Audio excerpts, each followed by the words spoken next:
extremely disappointed by the retarding thinking and moves by Ugandans we expect to be at a different level. The wave of proposals, the wave of suggestions being made that retards our democracy, coming from supposedly elite class of people in this country. I'm really disappointed and I can say very disgusted that the strides we have made in democracy, the people who are behind pulling the country back to that situation described in the preamble of the Constitution, are the elite class who should be providing even more good solutions. This proposal, this bill, is one such very negative proposal brought for legislation. And in the end, I will be making prayers that... You'll need to illustrate how... Yes, I'm now coming to that. The proposal to foster unity... I am coming to that. Cooperation, how can that be progressive? I am coming to that. To foster dialogue? Yes. Yes. I'm coming to that, Chair. And Chair, I would like to start with bullet 3 on page 3. Section 20 has been cited, and Section 20 and 15 and 17 says the Act allows for political parties to merge and create alliances.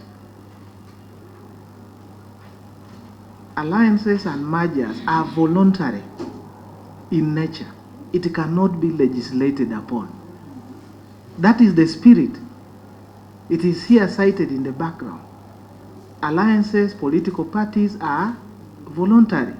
So you cannot legislate to force political parties to merge and be into an alliance. And to add on to that, the right to associate or disassociate is enshrined. It's a constitutional right. And it says any person. It means it applies to both humans but also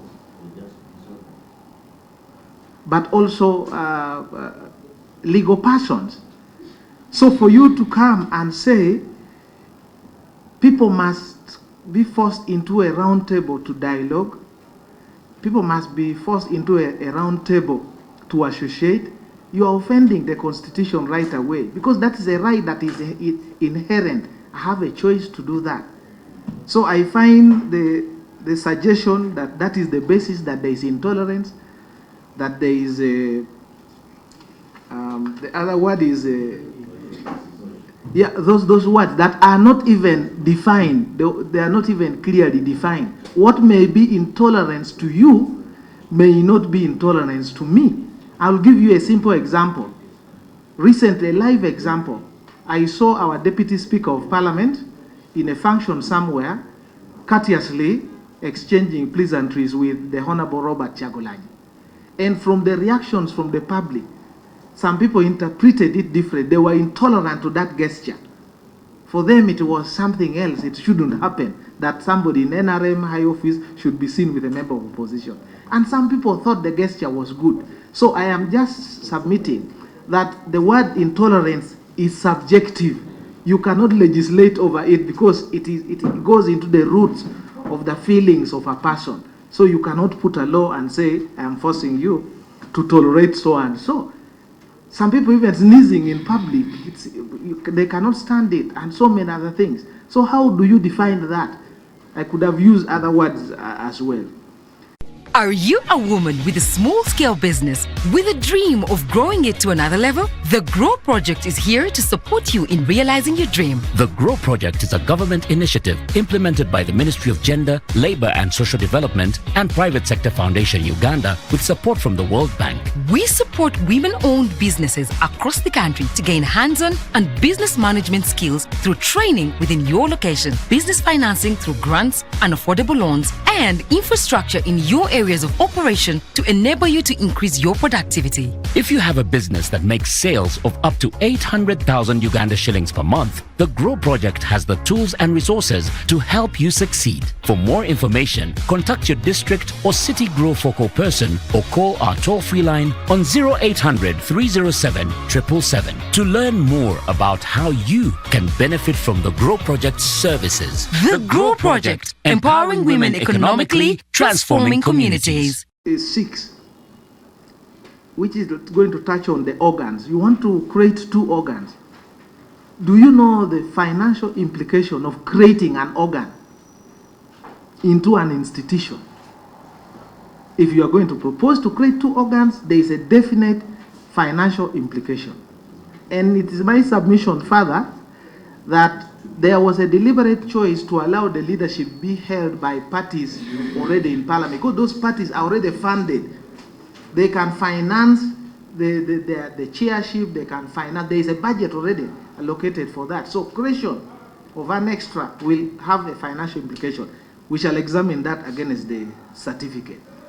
When a political party registers, one of the justification is that there are no, that parties have failed to adhere to the conduct. Do you know that the EC, the Electoral Commission, can give a political party the highest punishment, which is deregistration?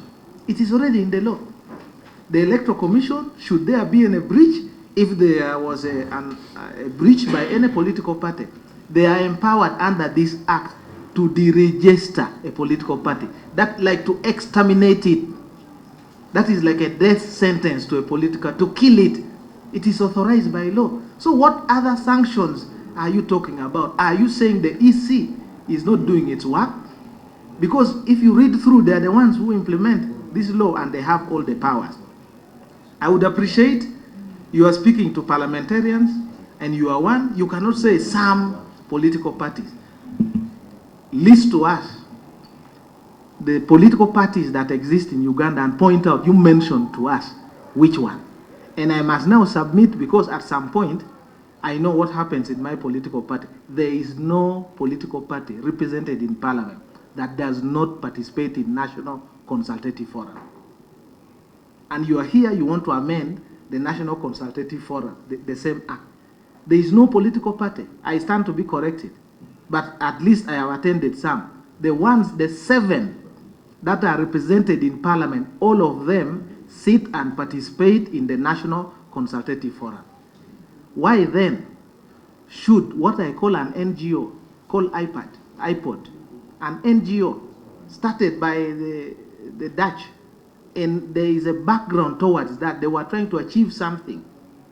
If you follow the history, when there was disagreements in the country, people are looking for external mediators to solve the question of the elections, general elections. That is the background to this institute. So why are we now importing some private entity and we want to bring it and formalize it as supposing an organ or something of the state? I want that to be explained to me. Now you point out that that iPod is registered, is incorporated. It has a legal standing now. An enactment in parliament also would create, you are basically creating another organization. So how do we address the legal lacuna? Are we going to first wind up? Are we going to ask iPod to wind up? Follow up the processes of winding up with the URSB, and then later come here? How do we deal with that? Because they're already an existing entity somewhere, and then you are here trying also to create it. In their memorandum of and articles of association, which we don't have here, of iPod, we don't have here. Does it even allow for it to be, I don't know whether it's co-opted or to be, do we have that? You talk of the political parties in iPod. Is there evidence that you have consulted them? Yesterday, the president of Uganda People's Congress was extremely furious about this. So can the mover show us you cannot come and present on behalf of the 6 or the 7 who sit without evidence that actually they participated in this, something which is going to affect them? Who is the principal body going to be offended by this law? The political parties, the ones represented in parliament. Is there evidence that you consulted? No. UPC, JEMA, PPP, NRM, and FDC. So that this proposal is well received. Is there evidence that you consulted the rest of the political parties? Lastly, if you condition funding to this dialogue in quotes, are you seeking to compromise political parties? And I will merge it with the submission of Honorable Segona. Every political party in their registration instrument, their constitution, they will list some principles. Some will say integrity, and they will leave tolerance out. They have left dialogue out because they do not believe, and that is what sets them apart from the other party. So when an electorate, a voter is going to elect, we elect on the basis knowing that this party is tolerant to this situation. And I know at some point some parties may come in Uganda and say we don't tolerate this situation. So how do you force a party which has a registered constitution and the constitution has listed its principles? How do you force that principle, impose it on a party? It is not part of their constitution. So how do you impose that on them and you want them to work? So I think this is meant to weaken political parties and try to bring the political parties under, I don't know what kind of arrangement, and even the timing itself is quite suspect. Now, when you say a party has committed hate speech is a criminal offense. Have you prosecuted? And you cite here that some are promoting intolerance and hate speech. Go and prosecute them. Their agency is responsible for this. These are criminal offenses in the books of our law. So go and prosecute them. Do not seek to maneuver and go around. The Constitution is very clear. So my submission is, where criminal sanctions can work, let criminal law be applicable. Where the Electoral Commission has powers, let them use that power. There is an elaborate process of how Electoral Commission can bring a party into conformity. And I think we have seen the Electoral Commission issue some letters. We have demoted this party. We have required them to do this. So I am not really convinced. And if this is a bill that was conceived in a corridor somewhere and you are trying to get it born here, you better get a proper bedroom to produce a good bill. Thank you, Chair. Thank you. Yes, Honorable Lumo. Mr. Chairman, Let's have Honorable Lumo. Are you a woman with a small-scale business with a dream of growing it to another level? The GROW project is here to support you in realizing your dream. The GROW project is a government initiative implemented by the Ministry of Gender, Labour and Social Development and Private Sector Foundation Uganda with support from the World Bank. We support women-owned businesses across the country to gain hands-on and business management skills through training within your location, business financing through grants and affordable loans, and infrastructure in your areas of operation to enable you to increase your productivity. If you have a business that makes sales of up to 800,000 Uganda shillings per month, the GROW project has the tools and resources to help you succeed. For more information, contact your district or city GROW focal person or call our toll-free line on 0800 307 777 to learn more about how you can benefit from the GROW project's services. The GROW project, empowering women economically, transforming communities. Funding, and one of the purposes elaborated by the mover and the spirit of mischief to be cured is that there are those parties that are not cooperating. What is the purpose of government funding these political parties.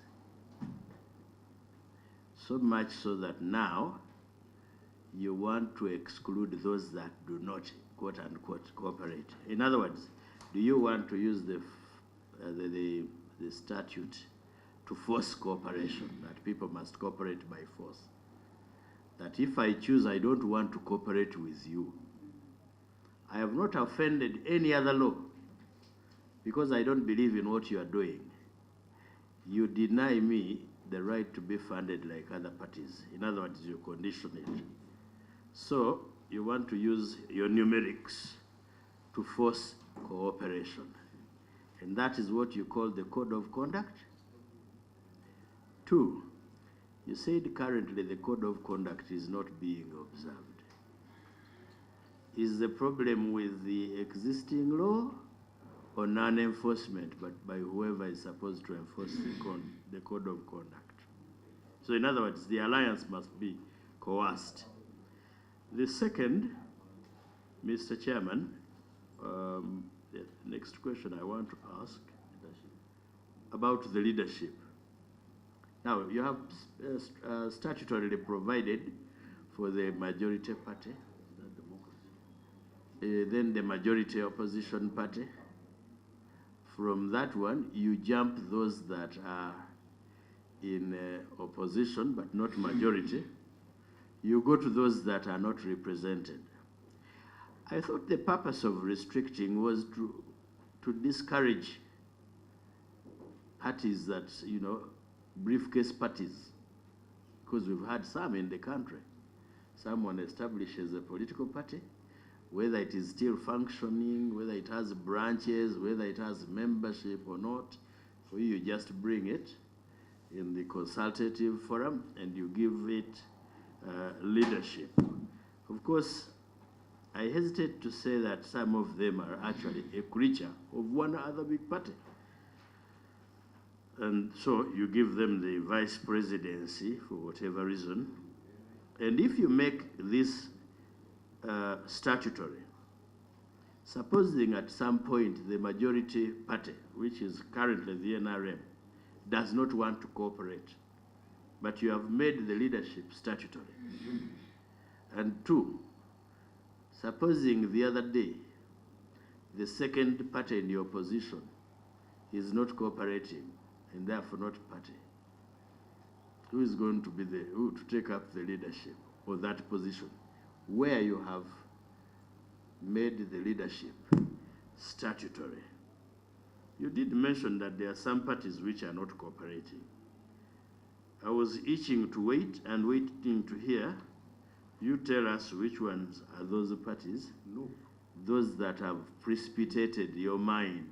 Yes, no. And in what form they are not cooperating, so that we could understand. Finally,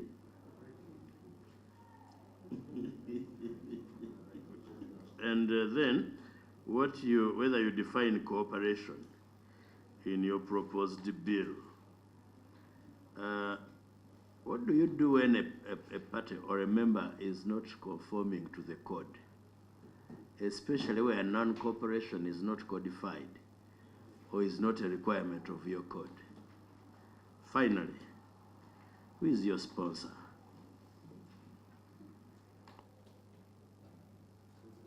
Are you a woman with a small-scale business with a dream of growing it to another level? The GROW Project is here to support you in realizing your dream. The GROW Project is a government initiative implemented by the Ministry of Gender, Labour and Social Development and Private Sector Foundation Uganda with support from the World Bank. We support women-owned businesses across the country to gain hands-on and business management skills through training within your location, business financing through grants and affordable loans, and infrastructure in your areas of operation to enable you to increase your productivity. If you have a business that makes sales of up to 800,000 Uganda shillings per month, the GROW Project has the tools and resources to help you succeed. For more information, contact your district or city GROW focal person or call our toll-free line on 0800 307 777 to learn more about how you can benefit from the GROW Project's services. The GROW Project, empowering women economically, transforming communities.